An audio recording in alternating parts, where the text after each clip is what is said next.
I want to thank you.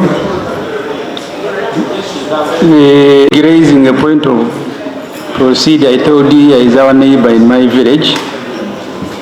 He has not been able to shed off his old habits of RDCs. Madam Speaker, this statement... Give us the statement. This statement, Madam Speaker, on abduction of Dr. Kizza Besigye from Nairobi, Kenya on November 16, 2024. Right Honorable Speaker and Honorable Members, I am presenting this statement in line with Rule 25 L and M 59 and 64. Right Honorable Speaker, Colonel Dr. Kizza Besigye, former Forum for Democratic Change President, four-time presidential candidate, and now one of the promoters of the People's Front for Freedom, was abducted from Nairobi, Kenya on November 16, 2024. He had traveled to Nairobi on the invitation of NARC Kenya political party leader and former Kenyan Justice Minister Martha Karua. Dr. Besigye was scheduled to speak at Martha Karua's book Against the Tide launch. He, together with Ajobed Lutare Kamuregeya, a senior PFF leader, was abducted from a riverside apartment in Eastland, where he was attending a brief meeting before proceeding for dinner for Karua's book launch guests. He was then driven across borders by his captors. His passports, national ID, wallet, and other belongings remained at Warid Hotel, where he had been booked in. Dr. Besigye did not, or was not made to undergo immigration protocols on the Kenyan or Ugandan immigration sides. News of his missing started circulating 3 days after his abduction on Tuesday, November 19th. Right Honorable Speaker and members, Dr. Besigye was then miraculously arraigned before a military disciplinary committee, commonly known as court martial, on Wednesday, November 20th. Charges of possession of 2 pistols, which were learned that day that is a monopoly of UPDF, were read to him and he is co-accused. They also charged with holding meetings in Switzerland, Greece, and Nairobi for purposes of undermining the security of Uganda. Right Honorable Speaker and Honorable Members, the abduction of Dr. Besigye has been condemned widely by the UN, lawyers, human rights defenders, democracy-seeking organizations, and individuals. Even the Uganda Human Rights Commission has condemned this abduction and demanded for Besigye's immediate release. I call upon you, Madam Speaker, and the House to join the world in condemning this heinous crime of abduction. Condemned because there are laws, international and domestic, that govern extradition and deportation. The Ugandan, Kenyan, and international laws were all in this case not followed. Only criminals can do this. You may not be concerned with the Besigye, but be concerned with the state continuing to act criminally. I want to emphasize that point. You may not be concerned with the Besigye, but you should be concerned with the state continuing to act criminally. Madam Speaker, I raised the issue of the 36 PFF members that were abducted from Kisumu in this House. They were handcuffed and driven across borders in similar manner. The 3 women who were part of this group were not allowed to ease themselves for 14 hours. When they were finally allowed, it is male soldiers that were pulling their knickers and ordered them to urinate as they remained handcuffed. They were later charged with terrorism. Madam Speaker and members, we are concerned with the continuing human rights violations by the NRM government, including ministers working in jails and making people to confess to crimes they have not committed, and then getting the NRM chairman to pardon them. All these things concern us, and they should concern every MP. This parliament should also demand for an explanation from Kenya. Even Chris was abducted. I went to see him at Ginger Road. They had denied him simple things, including slippers, that giant you see there. This parliament, Madam Speaker, should also demand for an explanation from Kenya. You know, he was representing us in finding out how the Honorable Nevanda died. They charged him with stealing body parts. Is that a part of your statement? No, I was reminding him to sit down and listen to the statement.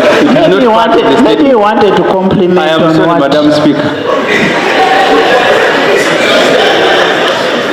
Madam Speaker and members,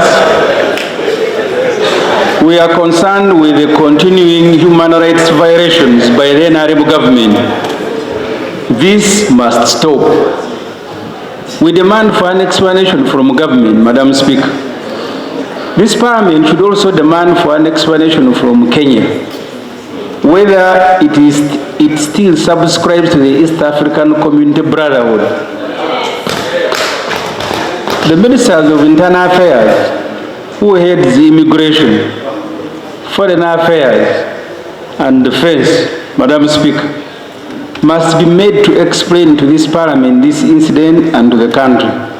Madam Speaker, I thank you very much. Thank you.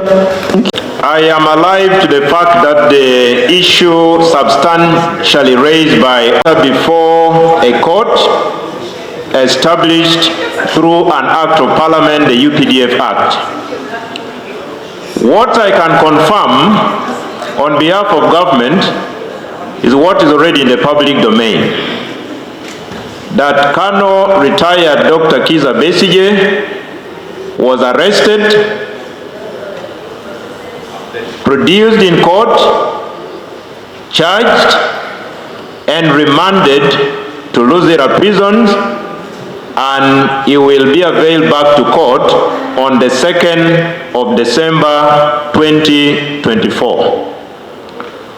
On the call for condemnation, I wish to persuade my honorable colleague that that may be too early, because the matter before court will be a subject of evidence, a subject of prosecution, and the outcome definitely will be known. It may be too early for us to condemn. But what I can also advise is that, honorable colleagues, let us accept to always play within the rules. Honorable Ssemujju and myself, we are sportsmen. We always play within the rules. At times, you invite the referee to warn you verbally. At times, you are given a yellow card. But if you are an habitual offender, you are red-carded. So let us advise fellow countrymen and women to always play within the rules. Because the question is, just like Balotelli scored against Manchester United and he pulled a t-shirt written on, why always me scoring against Manchester United? Why always you and not me and not her? Why always you? That must be a fundamental question. I beg to submit. I have listened to the response of the government chief whip, and we are all aware that this is a matter before court. There are, however, two fundamental issues that government should make a statement on, clarify, and that relates to our relationship with Kenya. especially in light of the fact that we have an extradition treaty with that country. How safe are Ugandans? Now, that is outside the purview of sub judice, if we really want to hide under that. Number two, there is the element of... Honorable Basalirwa, government will make a statement without going to the merit. You come with a statement without going into the merits of the case. I thank you for that, because I didn't hear the government chief whip and also, right honourable Speaker, comment on the apparent illegalities of people or a supposed criminal, as you want to proscribe him, or suspect, being brought back into the country and does not undergo the due immigration processes, to wit, having their documents stamped by immigration officers, because that in itself is criminal under our laws. So those are things you must really comment on for purposes of assuring the country that whatever happened was undertaken in total observance and adherence to the immigration laws and other laws as they exist in our region. I thank you, Right Honourable Speaker. Thank you, the Minister of Foreign Mr. Speaker, I've lived for a while in this country. I saw recently... the minister bringing a statement is not actually defense and foreign. Yes?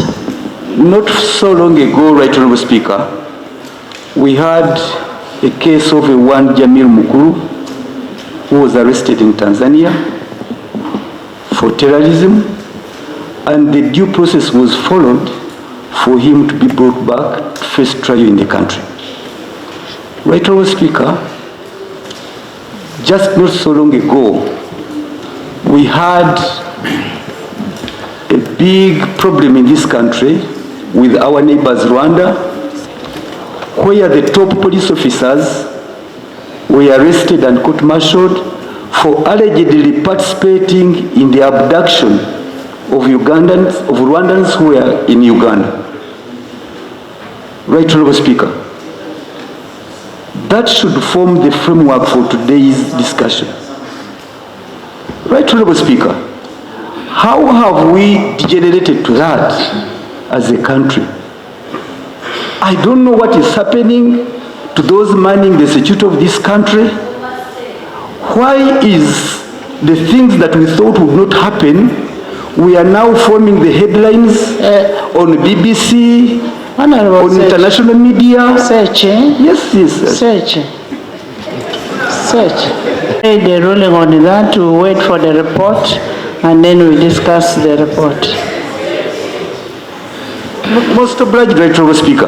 But there are those that attack the innocent conscience of Ugandans that may not wait. If the government was proactive, they would even have demanded to be placed on the order paper, but they have not. And once they keep quiet, we have no any other option but to put it to government and those manning our security. That's why we have put it to government to bring an explanation to that effect. Yes, but to show that even this side, we are not complicit with what happens. That abuse of the due process, Right Honourable Speaker and members, should cut across the entire parliament. Thank you. We can't see what is happening, going back to what happened in the 80s. And the yes. The ministers, you can't see it when this is happening. Who can then come and tell the country? The matter that the government comes up with a statement without touching on matters of sub judice, so I think we can have a debate when that statement comes. But why I rose was clarified because the Honorable Ssemujju yes, he is, made an assertion that I was abducted by government. And because I stole body parts, I just wanted to clarify for the record that in the 9th Parliament, our colleague, the Honorable Serna Nevanda, died. He may her soul continue to rest in peace. And I was a parliamentary commissioner then. And the parliamentary commission and the family and police. We had a tripartite arrangement in establishing the cause of death, but in the process, the state saw that some of the steps we took, especially to send samples outside the country, which is a normal practice within the medical profession, the state thought that it was irregular and unlawful. And indeed, I was arrested. Yes, arrested together with other colleagues. We appeared in the court for 9 months, and the court ruled that we had no case to answer. The Honorable Katuntu was my lawyer. So I just wanted to clarify. Actually, Brenda was your surety. Yes. So I just wanted to clarify that I was not abducted, but I was arrested and I didn't steal. I didn't steal. And I told the state then that I'm a medical professional and I knew what I was doing was correct. But I went through the due process of court, and I was declared innocent. Thank you. And therefore, the Honorable Ssemujju, from now onwards, just know, I have no regrets, I'm not angry, I'm not annoyed, but I follow the due process of the law. So, like the Chief Whip has said, we all talk of respect for the rule of law. Since our senior brother, Dr. Besigye, has been produced in the court, let's leave the process to take its course without Parliament injuring that process. Hello? It's good you have ruled that government should come with a comprehensive statement on this matter. I want to suggest an addition in that statement. Honorable Speaker, the Foreign Affairs Principal Secretary of Kenya, Mr. Songei Korir, at a press conference said Kenya had no involvement whatsoever in the arrest of Dr. Kizza Besigye. Government should explain to us how then it went to Kenya without the authorization of Kenya and picked up Dr. Kizza Besigye. Because the Foreign Affairs Principal Secretary mentioned that. I think it will be important for that explanation to come through. Because Uganda can't keep going wherever and picking people. But also, finally, Honorable Speaker, I think you need to guide government on when they should bring this statement. Otherwise, they might take donkey's years conveniently and not bring that statement.